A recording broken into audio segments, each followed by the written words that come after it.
Good evening, everybody.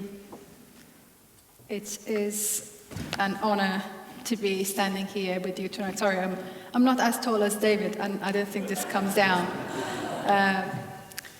And I'm deeply grateful to Prisoners Abroad for their invitation as well. I stand before you as someone who endured nearly 1,800 days in prison in Iran, held as a hostage, caught in a political dispute that had nothing to do with me. It is devastating to realize how profoundly governments can fail you and change the course of your life, something we are seeing all too often today. And yet, alongside that pain, there is also gratitude. I was fortunate to come home. Many remain behind bars, and many others never return. On April 3rd, 2016, I was traveling back to London with my then 22-month-old daughter after celebrating the Persian New Year with my family in Tehran. At the airport, I was abducted, taken to an unknown location, and then flown to Kerman, a city in the southeast part of Iran, where I disappeared for weeks without anybody knowing where I was.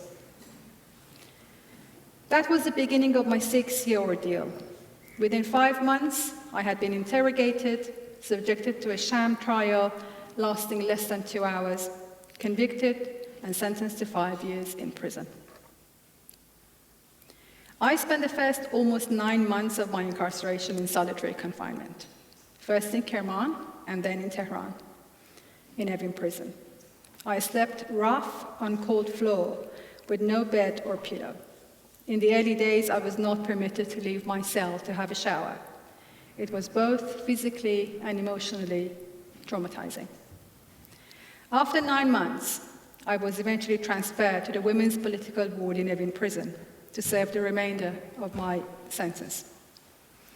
The hardest part of prison for me was not the injustice nor loneliness, but being separated from my daughter.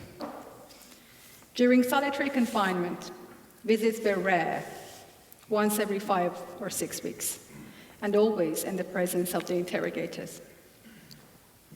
When I moved to the general ward, however, visits slightly improved.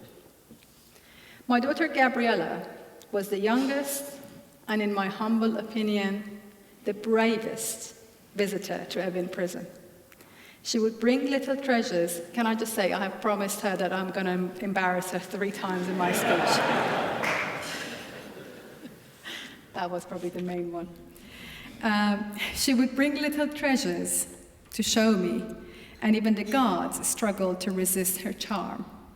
We spent our time reading children's books, coloring, and making origamis. In her innocence and strength, she carried me through the darkest days. The solidarity among the women in Evin prison was unlike anything I had ever witnessed. Regardless of religion, political belief, or background, we stood together for one reason: to resist oppression and defend our rights against an authoritarian regime that had unjustly imprisoned us. Some women had already served up to 10 years with remarkable dignity. They became pillars of strength in the ward, supporting others, including myself, through moments of despair. Together, we read, cooked, exercised, laughed, danced, and fought the injustice. Our unity made us stronger together. When the COVID-19 pandemic happened in early 2020, I was transferred to house arrest at my parents' house on an electronic ankle tag, and confined to a 320 meters range. Just before my initial 5-year sentence ended, they conveniently opened a new case against me, and I was sentenced to an additional year. For months, I lived in fear of being returned to prison. Thankfully, that did not happen, but the uncertainty was constant. After years of diplomatic disputes between Iran and the United Kingdom, and a sustained campaign for my release, I was finally freed on March 16, 2022. The agreement included the repayment of a long-standing historic debt owed by the UK government to the Iranian regime. and upon the settlement of the debt, I returned home to my husband and daughter. Coming home, however, was not easy. After so many years away, reintegrating into society was far more difficult than I had imagined. I felt as though prison had stolen precious years of my life and has utterly destroyed it.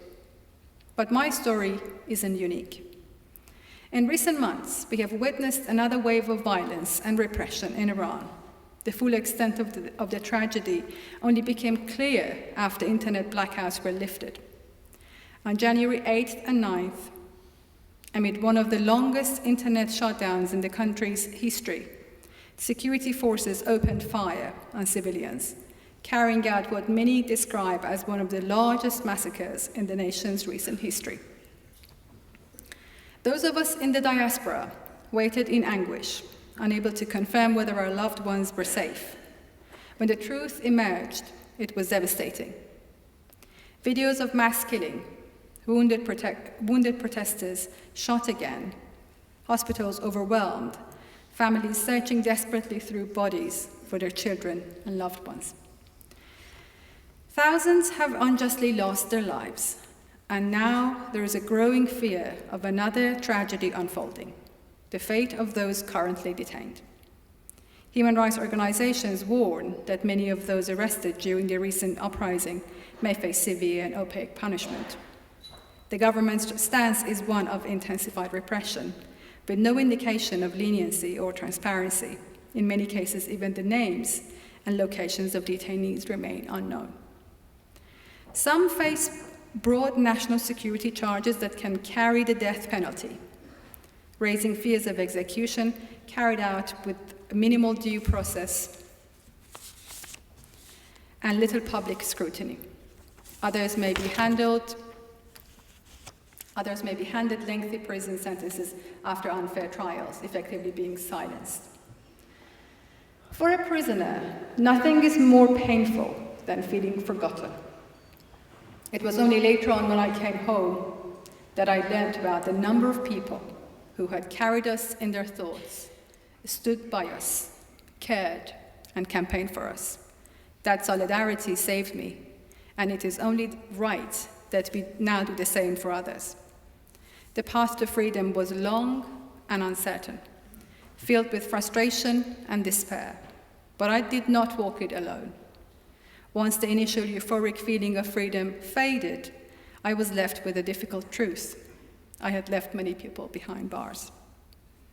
We must continue to campaign for safer prisons and keep freedom visible. Public visibility can reduce the risk of torture or execution, whilst diplomatic efforts and targeted sanctions can increase pressure on authorities to act. As everyone in this room can testify, freedom and life beyond prison remains a very precious thing. Thank you.